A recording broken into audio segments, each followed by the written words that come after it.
couple months ago, I was in New York City, and I was doing training for a large anesthesiology practice, and I had a bunch of practice managers associated with a hospital. And after the training, this one practice manager comes up to me, and she says, "I have someone who's not performing." I said, "Okay."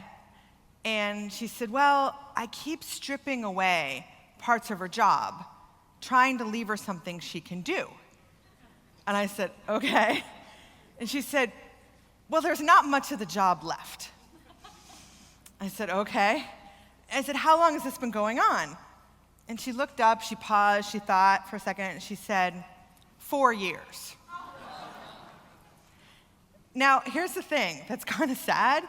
It's actually not that uncommon, right? Like, how many of you have someone who can't merge to an EMR system? It's a nurse, she's been there 35 years, you love her, she's like family, but she can't make the change. And we know we need to do something, but we like her, so we feel like we can't.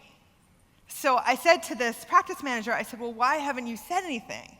She said, "Well, I really like her, and it's hard." I'll give you another one. I was doing training in Boulder. I live in Denver, Colorado, and I had about 65 people. But where are the Colorado people? Woo! And I had about 65 people, and they were an in-tech group. So it'd be like if I had your whole office, right? And I was hired to help them be more candid. That was my job, help teams be more candid. And I had them all day, 9 to 4. And in the front of the room right here, this guy is sitting with his teammates, and all day long, he has a booger right here. Booger.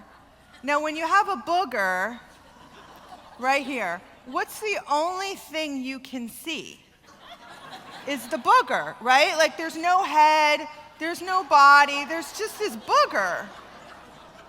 Now, tell me why all day nobody talks to the guy about the booger. Why is that? They didn't want to what? They didn't want to make him feel bad, and they didn't want to embarrass him. So let me ask you a question. Which is worse? For someone to be like, "Dude," or to let him walk around with the booger all day? What would you prefer if it was you? But we have this thing that it's not nice to tell people the truth, right? We have this thing, we're nice people, it's not nice. So I'm going to start a sentence, and I want you to finish it, okay? You ready? If you have nothing nice to say, don't say anything at all. Who taught you that? Your mommy. So it's mommy's fault that there's not more candor in the workplace. So here's what we're going to do in our time together today. I'm going to give you an 8-step formula to say the hardest things that you've been avoiding. I'm going to demo how to tell someone to put the girls away, how to tell someone they smell, how to tell someone not to text in front of patients, and how to tell someone that she or he has a bad attitude. So last year I spoke in San Diego, and I had about 100 of you, and I called a handful of you before this conference, and I said, "I have 15 minutes to demo hard conversations. What are the hard conversations you want me to demo?" So I'm going to demo those conversations. Now, at the end of my time, if you feel nauseous, you're like, "I cannot tell someone she smells. I cannot. I will have you do it." Then I want you to come to my breakout session tomorrow morning at 8:30, okay? I'm doing a breakout session at 8:30 called How to Say Anything to Anyone, which is the title of my book. During that session, you will get an expanded version of this, and you will learn how to create an environment where you can say what you want without wishing you had taken medication. That is legal where I live.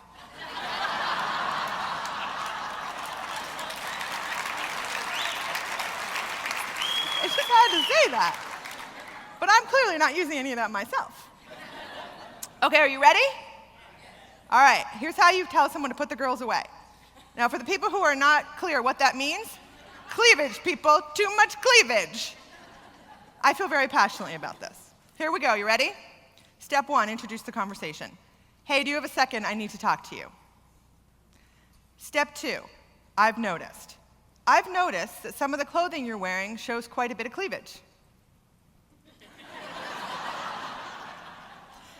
Step 3, state the impact of that behavior. When people look at you and think about you in this office, I want them thinking about how smart you are and all that you bring to our practice. I don't want them distracted with something else. Step 5, ask her for her take on the situation. What are your thoughts? Now, what you should expect to get is a massive amount of defensiveness. And if she doesn't get defensive, you should call an ambulance. Now, I'm not kidding, because people are wired to get defensive. And some of us are waiting, right? We are waiting to have these conversations for the right time, right? You're like, well, I got this person who's not performing, but I'm just waiting for the right time. That time is not going to come, people, right? You're waiting for the moment that she's going to be receptive. Guess what? It's not coming.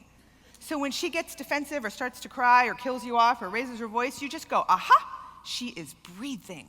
Sweet, right? And she is not smoking that stuff that in Boulder is so prevalent. So you keep going, and she says whatever she says, and you say, okay, can I make a suggestion or request? You say, I want you to go to Ann Taylor. And Ann Taylor sells these camisoles that are really high and nylon, and they're $16 on sale, and they come in every color. And just wear it under everything, because when you sit down, it won't get any lower. Now, men are like, what does she mean? Women, you know what I mean, right? Like when we sit down, sometimes things, they just get lower. And then you say to her, would you be willing to do that? And the last thing you say is, thanks for having this conversation with me. I know it was awkward. Now, how many of you are thinking, there is no way I can do that without dying? You can. I want you to have the mind frame that when you tell people the truth, you do them a favor.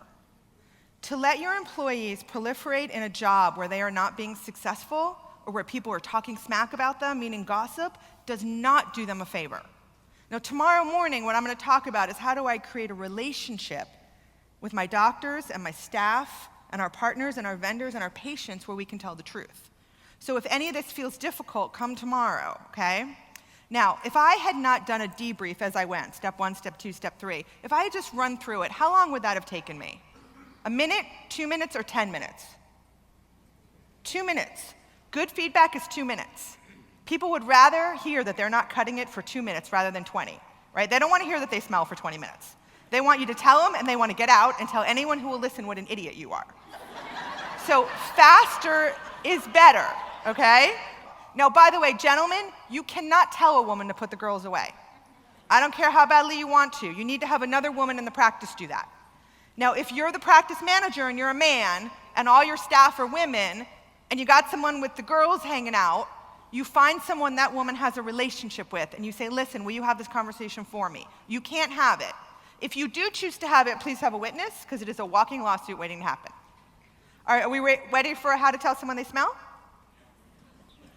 Okay, good. You ready? Hey, when you have 2 minutes, I need to talk to you. 2 minutes. Do it in a private setting, behind a closed door, not in front of other people, not in Cubeland. If you don't have a private environment, go to Starbucks, where other people you know are not there. And you say, hey, I've noticed that you have an odor.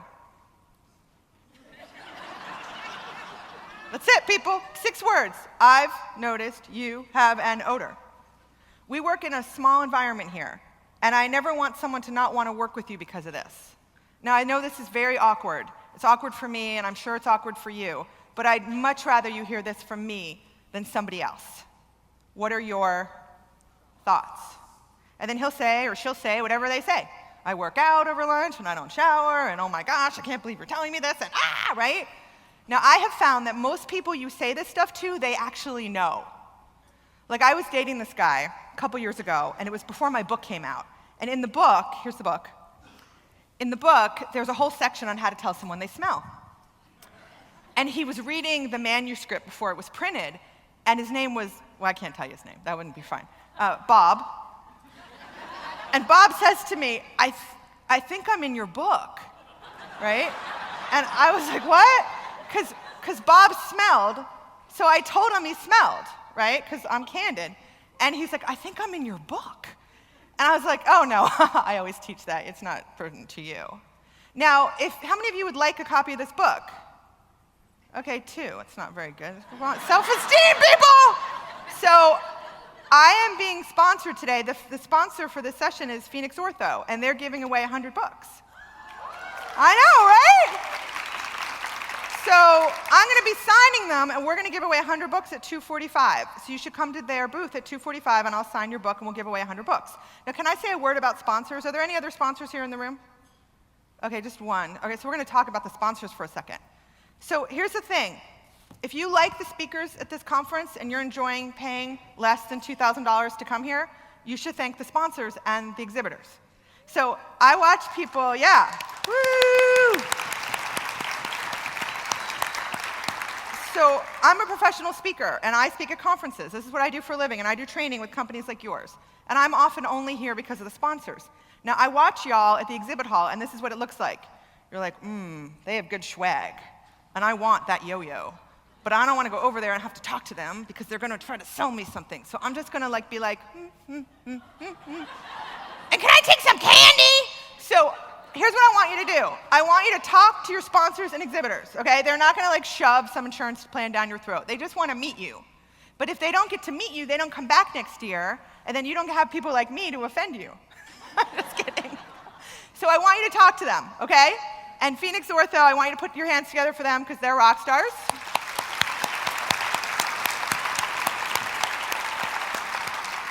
And come get a free book. Now, if you don't get a free book, if we run out, I'll have some in my session tomorrow morning, and I'll give some away. So if you're not an afternoon person, you're going to go to the pool, but you're a morning person, come in the morning.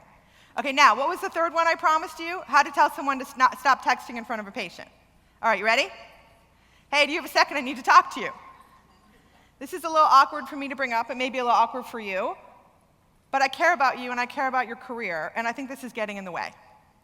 I've noticed that at times when you're working with patients that you're on your phone and you're texting. We're in an environment that is really about customer service and paying attention to every patient who comes in here as if they were our parents and our moms and our grandmas. So I'm going to ask you not to have your phone out, ever, when you're with a patient, and that you're really giving your full attention to that patient. What are your thoughts? And that's it. Now, how many of you have noticed that sometimes you have to have feedback conversations more than once?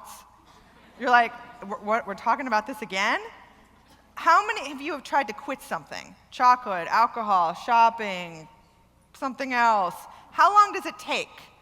Is it if you try to quit smoking, does it go on the first try? Yeah, the guy I'm dating, it's been a year. He's not working out.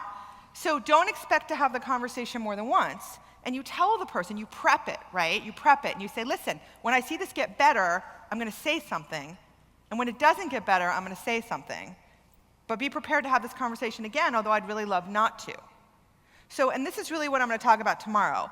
The key to being able to say what you want without being physically ill is to set the expectation that you're going to do so. But most of us don't, right? So we hire people who are smart and talented, and they went to a great school, and we think they're going to be awesome. And then they start, and they do this weird, squirrely stuff. We're like, woo, like the Scooby-Doo moment. I can't believe they did that. But it's too awkward to talk to them directly because that feedback thing is too weird. So we just tell someone else, right? So we go to our friend in AAOE, we call someone in another practice, and we go, oh my gosh, I got this person, and they're doing this thing. And then your friend says, well, have you talked to them? And you're like, no, don't do that. So what we'll do tomorrow is, well, how do I do this so that I'm not nervous? There's nothing I've said this afternoon that you can't do. Practices that advance and grow and make money, the administrators and the doctors and the staff have two things in common, and those are communication and courage, and you have both.